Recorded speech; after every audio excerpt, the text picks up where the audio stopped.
It is. It's emotional. This is the last Pete Carroll show. Thanks so much for doing it with us. You got it. You got it. Happy to do it. You guys have been a lot of fun. We've been through a lot of stuff together, and let's make it a good show here. What was Wednesday like for you? Your final press conference and saying goodbye in the building. It's a whirlwind. There's so many people that connect with, and just so many things happening, and trying to do it really well and make sure that we touched all the bases that we needed to, and everybody was coordinated and on it. I was up in the middle of the night on just making sure that everything was right.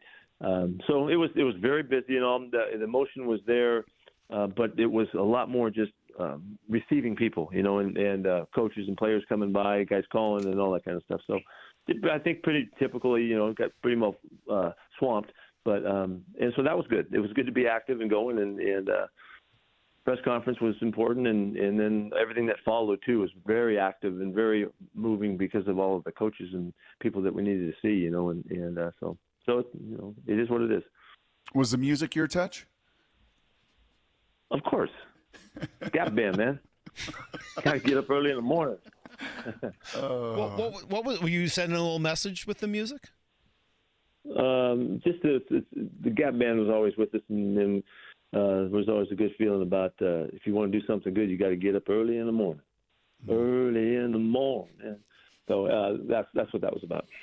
How many calls and text messages, Pete, from the time the news breaks? And I mean, I can't even imagine how many hit your phone. Hundreds. There's hundreds, really. Texts and phone calls and stuff. It's just I can't catch up with it all. But I'm working at it. But it's really nice and flattering and warm to feel that there's that much response. It's just a pretty connected response. It's very similar. I mean, people feel the same about it, which is I'm not quite sure how to evaluate that, but so it's been really nice though. Any I'm sure they're all meaningful in their own way, but any jump out to you, surprise you, might surprise us? Anything kind of that we might find interesting? Well, I'll give you a range from Rachel Maddow to Bill Parcells. They weren't together, right? That's a bit of a range from Shell Dog down in the jungle down in South Central to across the board. So I'm hearing from all walks, from the islands and people from the beach and people from the hood. So it's been really rewarding and wonderful, and I feel very very grateful to have that much following and friendship and care. If that was Wednesday, what was it like on Tuesday or Monday, whenever it was, your final meeting with Jody? It was very intense, and really crucial. That it was crucial to me that I was able to express, my thoughts and my feelings about it, and my concerns about moving forward, and trying to help as much as possible to make it, to bring clarity to the decision making and what to expect and all of that. It was I was really pleased that we had the intensity of it because it needed it, and also the depth that we went to so to make sure that Jody could feel what this is and what it takes, and what the expectations that come along with this job and these decisions that you make, and how difficult it is to do this well and to do it right. It's hard to do the coaching job well. It's hard to do the selection process well, to get the right guys to answer the call. So, and because we care so much, because we all care so much, it was really intense, and it wasn't uncomfortable at any time. It was just we need to get to it, and we were able to do that. Can you help me understand a little bit? Because I understand you said it was a mutual decision. You also sort of indicated that you fought to remain the coach. So how do those two things work together? The first thing that we do is we go through the season and what happened and what took place and what were the reasons why, what we could have done better along the way, and what would be the choices to move ahead, because you're competing, you're trying to figure it out, and so I have very, very strong feelings about what we did and where we screwed it up and where we didn't come through the way we wanted to, and what we did well, and so we just needed to touch on all of that, and the perception that the media has, on the outside in is not always accurate. You do the best you can and all, but you don't know the stories, you don't know the insides, you don't know, we don't share with you guys all of the details of the exchanges and what's the personalities and all of that stuff, and that needs to be brought to the surface. And so that's what happens in those. So that's the initial part of it, is trying to get at the essence of it, and then, okay, what is the essence of the adjustments that are necessary? And that's where the maybe don't see eye to eye on, because I see it one way, and I think I got a way to fix it, and I'm not going to kind of halfway fix it. I'm trying to fix it so it's perfect. So I've got real precise and specific thoughts, and they may not see it that way. They may not agree with it. They may not see that that's the right answer, or that's not the answer that makes them feel good. And the difficult part, if you guys could know, is it's really hard because they're not football people, they're not coaches. And so to get to the real details of it, it's really difficult for other people. It's difficult for me to convey stuff to you guys. Mm-hmm. And as much Brock as you have in your background, there's times when, I kind of shrug my shoulders. Okay, that's as far as we got. And, I can't take you any farther in this time frame we have. And, mm-hmm. you're going to understand it that way, and we're going to see it another way. And we're not going to see eye to eye. That's basically just common, dynamics, and that you deal with. So you have I don't know if that makes sense. It does. You have such an amazing feel meter, Pete, with 50 years of coaching. You've been around it. You've seen it all the mountaintops and everything else. You sat with us on Monday morning. Did you have any feeling, any inkling, any sense that these meetings with ownership would go this way or could go this way? I knew that we were going to be challenged, because every year it feels like that. Every year it feels like that you're going to be challenged, and you're challenged by opinions that are kind of media opinions, because what else do people have when you're outside of the game?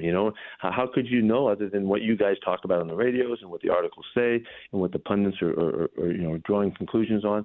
That's so you have to go in realizing that that's what you're dealing with, and then try to talk through to get to the essence of stuff. So that's always going to be a challenge, because when you don't have legitimate dyed-in-the-wool football people calling the shots, then you have to try to make sense of it, just like we try to make sense of it for your audience. It's no different,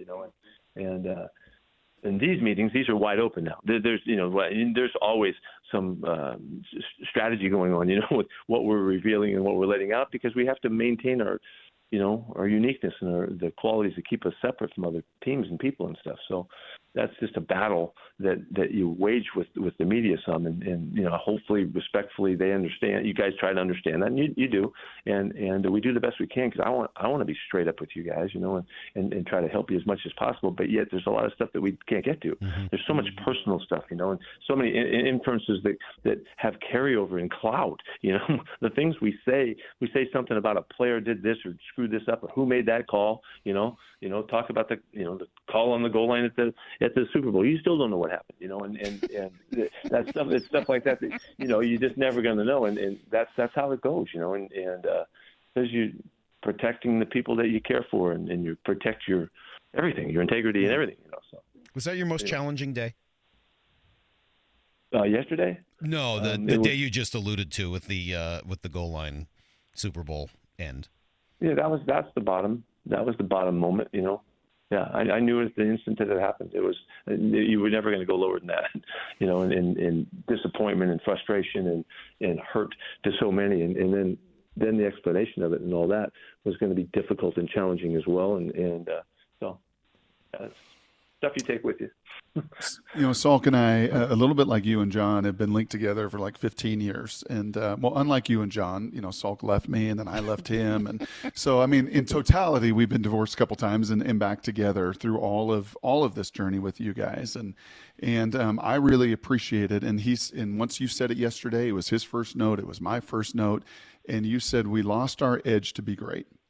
And I clarified that today on the show. Never the pursuit of that, never the passion of that. You always attack that. But we lost our essence to be great at the line of scrimmage, right? And something you and I have gone and talked at great depths of being able to run and stop the run, being able to run and stop the run. The essence of the circle of toughness that is your identity in everything you've done. Is you have a little time to reflect on that? Do you have explanations for maybe why that was the case? I totally have. Yeah, I totally own it. Yeah, I know exactly, precisely what where we are and what needs to happen. That's why I battle because I know where it could go, and there's just sometimes you it's such a fine line to hold on to the edge of the right emphasis and the right focus and the right demand so that you get what you need to get done. And when I felt like I was losing time. Time was waning in the season, and it was coming down to, holy cow, we haven't quite found it yet. And so that, that challenge was most frustrating. And that's why I take total accountability for it. I mean, I don't know that everybody talks that way about it, but I got to figure it out. I got to get it done. I got to make the changes, and I have to do it with the people that we have, and we got to make the right little tweaks and things that can make a difference. And that's the extraordinary part of trying to, make these teams come together. And sometimes you got it better and more clear than others. And you think you're on track, and you hope it's just going to turn, and then you're battling it. If you had another year to get that part right, what was your plan? Oh, I'm not going to share that with you. Sorry, I'm not sharing that with you. Yeah, that's there we go. There's that's one of those things. Yeah, good try, Mike. I'm noticing that there are a few of those things. All right, well then let's get away from that. Let's dig into maybe something a little bit more holistic, and that is your philosophy. And hearing you talk yesterday about the fun factor and everything you tried to bring from USC up here to Seattle 14 years ago. I honestly believe that you may have changed the way coaches are both perceived and also ushered in a new era of the types of coaches that are hired. Was it challenging? How was it? How did you go about changing the entire view of how coaches could act in the NFL?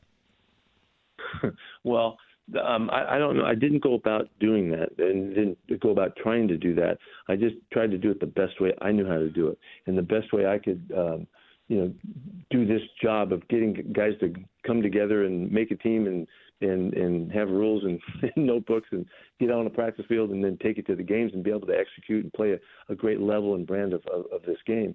To me, it's always teaching. We're all teachers, and that's so. How can you best create an environment so people can learn? It's not about how well you teach; it's how well they learn. That's the essence of it. So we're always concerned and focused on the learners, and so that means that we have to understand who we're teaching. So it's always learn the learners. I'm dropping you the lines that guide the way we think. Learning the learners is understand who you're coming across to. And it doesn't matter if you have a great presentation.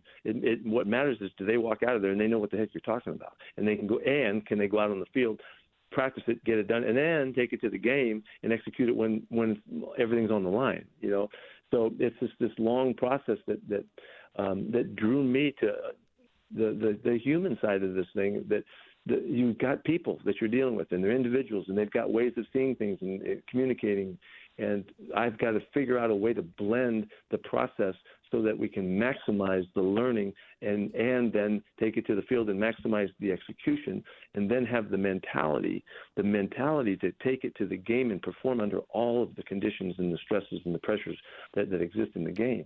And so are you essentially saying it's a philosophy that people learn better when they're in a fun environment rather than with a school teacher rapping them on the knuckles?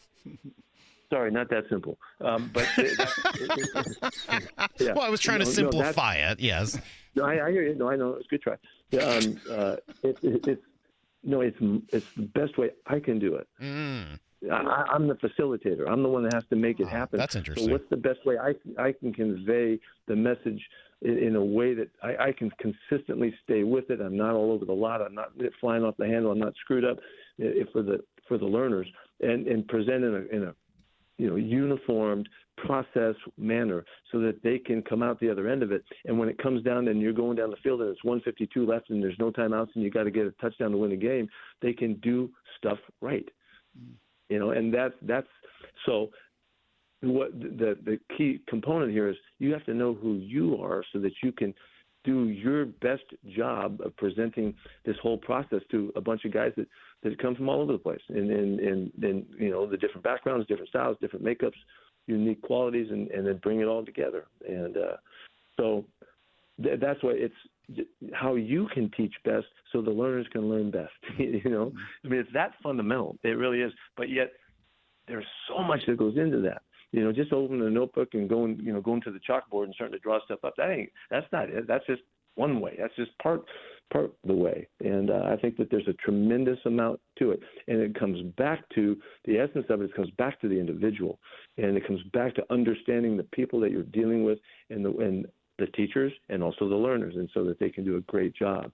And it takes a lot of insight. And what you talked about, Brock, you got to understand and know people, and you got to figure it out, and you got to be able to see them, feel them, along the way, so that you can best make sense, so they can best make sense, so everything can be connected and tight and as as strict as possible. One of the things that I think people see when they hear the music and they see the fun and all, they think it's frivolity and it's not serious, and it's not. This is freaking by design. To the T, to the letter of it, as specific as we can make it. It's just the way that we communicate it, and it's the environment that we create for the learners to learn in, and with trying to keep it as fresh and clean and new and as brisk an atmosphere as you can keep it, so that we maximize our focus, so that we get the information and we take it to the field and we take it to the game field and all that. So. One of the challenges, Pete, in your 14 years, man, such a journey, is that learning environment, that classroom changed, right? The CBA changed. The rules of hitting changed. The rules of contact changed. No doubt. No doubt. Do you think that played a role? And I've talked to other coaches about this in the past, David Shaw down at Stanford, and when all that changed and no more two-a-days and no more pads and no more callousing and no more, you talk about intellectual brutality in the circle of toughness. When that environment, that classroom dynamic changed on the field, how difficult was that? No doubt, Brock, because back in the day, we got fined a lot around here for the stuff that we did. We practiced with really a competitiveness that took us to a fantastic level of preparation. I mean, it was like perfect back in the day when we just walked that line all the time, and it was thrilling for me to create the competitiveness and the cauldron of competitiveness that made it such that our practice field was freaking on fire, because we were dedicated to practicing this game of football better than anybody in the history of the game. That's what we were setting out to do. And to do that, it has to be at a high pitch, and it has to, the way I know it has to be at a high pitch, and it has to be competitive, and you have to be walking that edge. And you got to be just about on the verge of fighting one another, because you care so much about making it hard for the other guy, and we understand all that. And in that, there's a pushing and shoving. There's a fight here and there. We did too much, and I had a kind of a rap sheet on me, by my fines and stuff. I had been fined. There was at one point there was 7 fines that had been levied around the league, and I had 4 of them, and so I was okay with me, but the money got too big, and then the franchise got fined, and so we were getting in trouble, So we had to back off some, and we took it so far. There was a moment on our practice field where we had a big blow up. That was kind of the time when I had to take a step back, and Brennan was telling me, "Hey, you can't keep getting fined like this. Your mom's gonna keep writing these checks." I mean, it got that personal, So yeah, there was a time when we had to back off, and it did follow some of the rules and some of the guidelines. They got a little bit, we might have heightened the awareness of the league a little bit at a time, and we all got restricted a little bit more, but. Then it just stays relative, though. Guys, it's just relative. They can't do any more than you can do, and you just got to stay at the cutting edge of the competitiveness of it and try to know where that is. Coach, over the last, I think it makes a lot of sense, quite frankly, and I love the story, and I like the idea of your wife cutting the check, because that's just. Yeah, is that why you were so emotional talking about her yesterday? Because she cut all those checks for you? No, that's not the why. That's not the why behind all that. That was a beautiful moment, by the way. Thank you for saying that, and I thought your phrase "this is worth crying for" is it's a really nice turn of phrase, and it must have been a really incredible moment for you. Absolutely. Yep. Let's just to come back to the football field for a moment, because we've talked obviously quite a bit about the changes on the football team over the last few years, the last couple of years with Russ, and then what happened once he finally moved on. And your desire, we've talked about quite a bit, the circle of toughness and the running game and the balance and all the things that are important. As you look over those last, let's call it 2 years with Russ and 2 years without him, would you have done it any differently? Would you have tried to commit even more to the run? Did you compromise too much by trying to bring more of the passing game in and letting it affect maybe everything else? How do you feel about all of that now, a few years down the road? There was a transition that was taking place, just as a natural transition. Let me say this: in the game, when your quarterback is a runner and he's mobile and he can escape, that's a factor in the game that really neutralizes a lot of stuff. And when you have that and you use it well, where it's a threat, but also it's a surprise. The threat is in the scheming of the running plays, but also then the surprise is when they scramble. That factor really is a big factor in the game if you can control it. And often that type of player isn't really the passer that the most proficient type of passer. He's an athlete guy more so. And when you have that blend, which we had for a number of years, just look at Russ's numbers, his rushing numbers when he was around 500 yards a year. That complement to the rest of the running game, that's what makes you like on top of the charts and all. I mean, it's that factor, and you can see it right now. I bet Lamar's probably at 700 or 800 yards rushing. I don't know where he is, something like that, And that factor neutralizes really good defenses and all that. Anyway, so the point of that is that as we got kind of coming out of that phase where we really could run it a lot, and there was an emphasis of the passing game, we did go too far.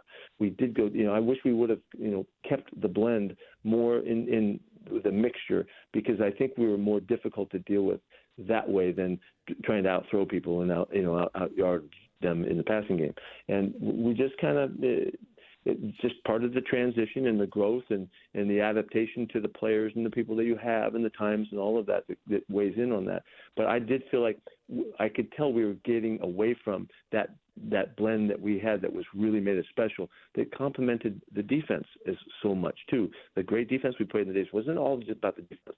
It was about the offense staying on the field and being a problem and working clock and the yardage and all of that. That all blended together to make us a really difficult team for a long time in there.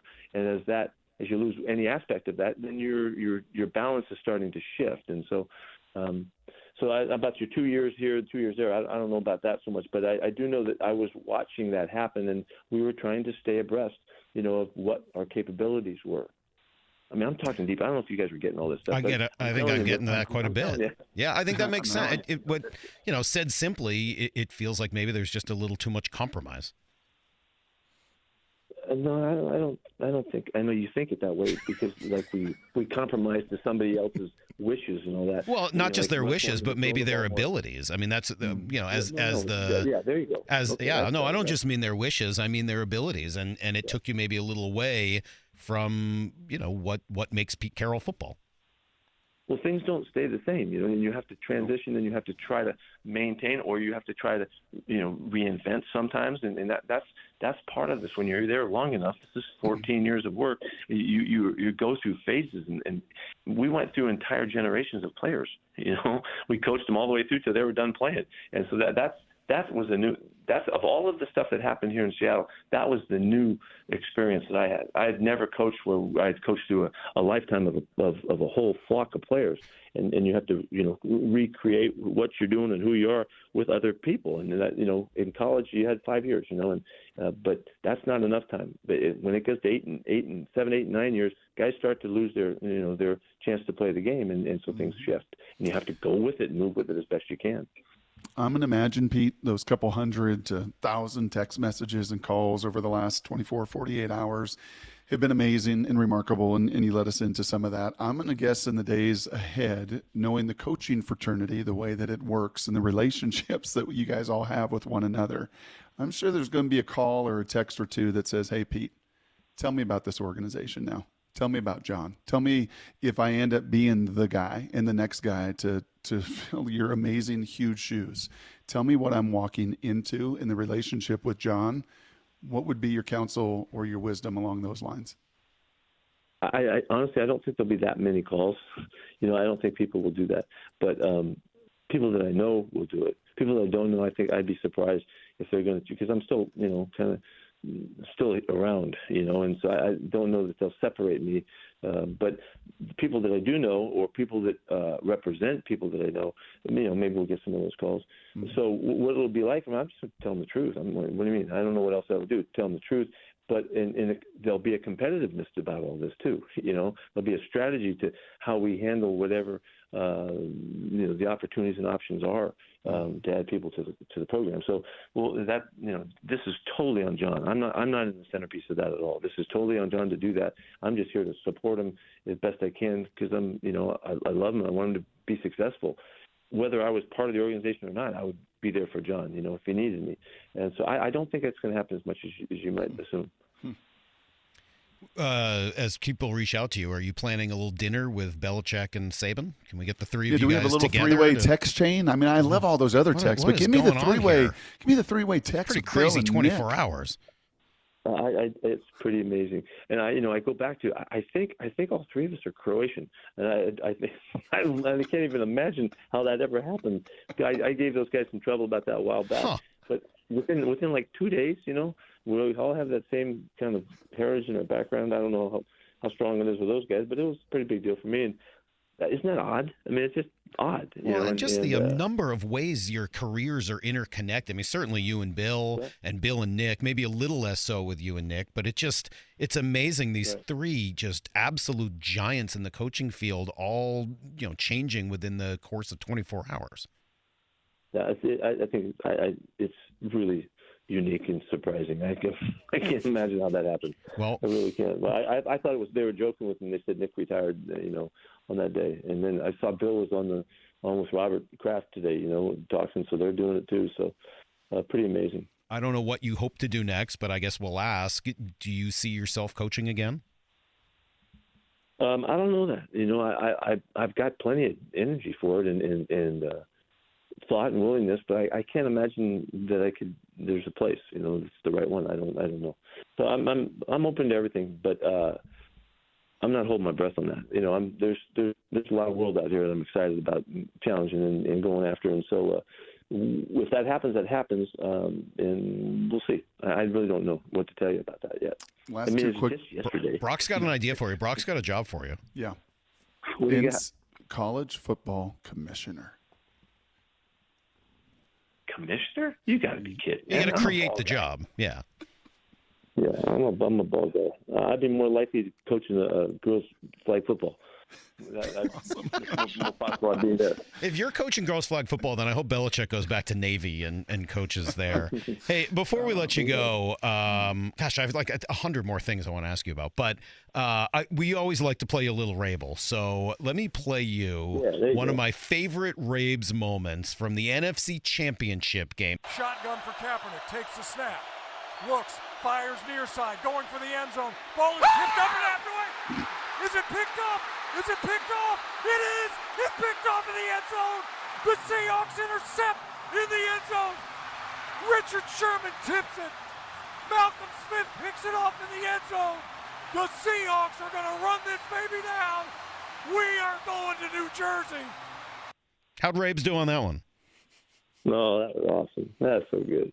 That's so good. Was that Wyman in the background there? Or I think that's Warren in the background at that point still. That was a Hall of Famer losing his mind. Yeah. Don't worry. He lost it again a year later because we have this one for you also. This was just 1 year after that. This one. Now we're having some fun. Yeah, here we go. He's going to throw down the middle. He's got a man. The ball is caught. Game over, baby. Touchdown. The game is over.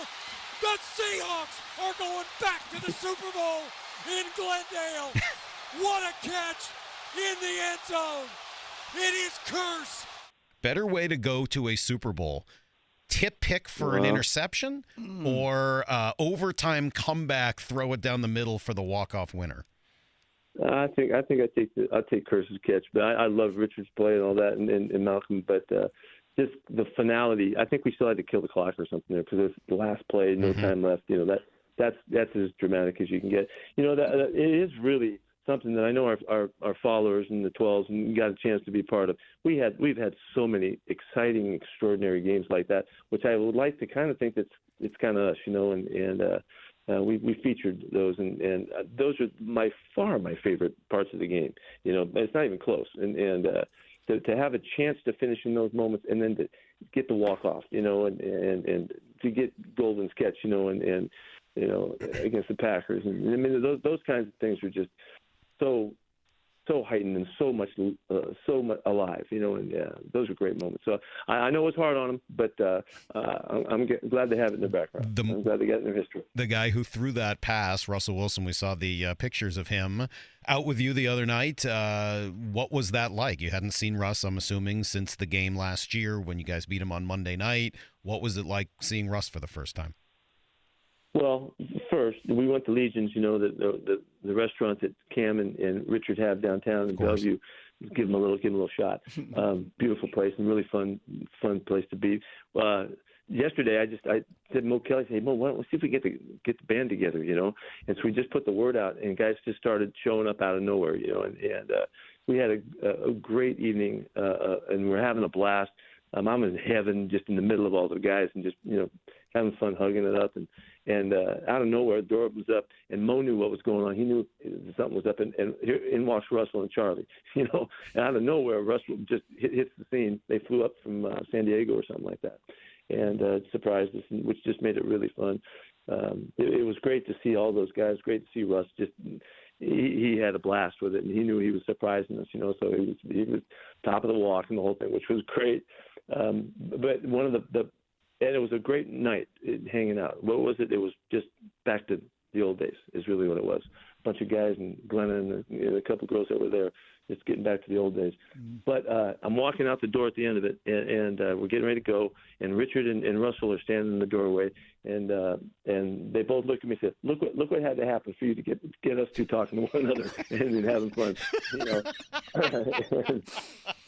It was a great moment, and everybody was hugging, and everybody was loving and feeling it, and it was a really pretty scene of Seahawk lore and heritage and background, and Lawyer Malloy. And I mean, at one point, there's Lawyer Malloy, Cam Chancellor, Quandre Diggs,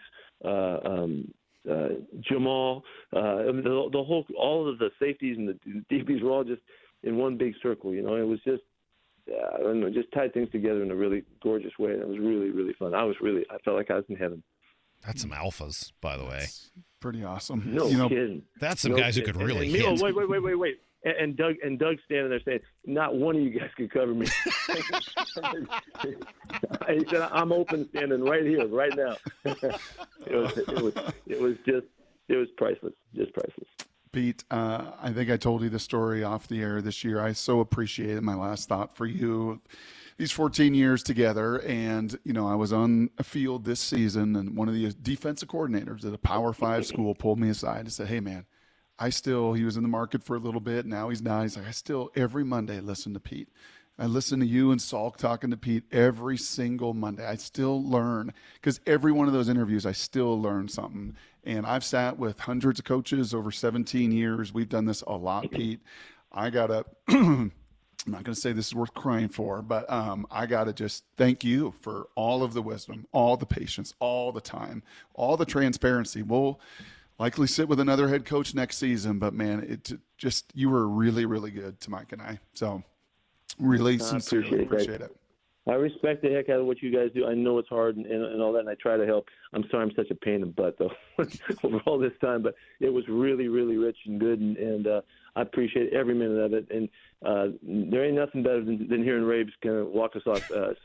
If you want to do it one more we'll time. do one more. I got to at least first say thank you as well. I can't let Brock be the only one to say thank you. And I will say thank you differently, though, because for me, it's been more about the squabbling, the back and forth, and I've loved every second of it. Thank you for indulging me, for allowing me to spout off with my cockamamie opinions, and to teach me quite a bit, not just about coaching or about football, but about leading and about coaching and about what it means to show loyalty and all the things that you've done so well here in Seattle. I know I speak for a lot of people. The moment I said we were going to be delaying this until the next day, we got about 100 texts that said, "Please just say thank you to Pete. Just thank him for me. Thank him for us. Thank him for everything he did, not just on the field, where I truly believe you changed the way Seattle sports fans view the world and are viewed by the rest of the world, but also, just for learning and being open and transparent as you can be about what it's like to coach and how decisions are made and how football is played. I've learned a tremendous amount from you, and I say thank you for that. It's been a really, really fun 14 years. Thank you. Yeah, it's worth crying for.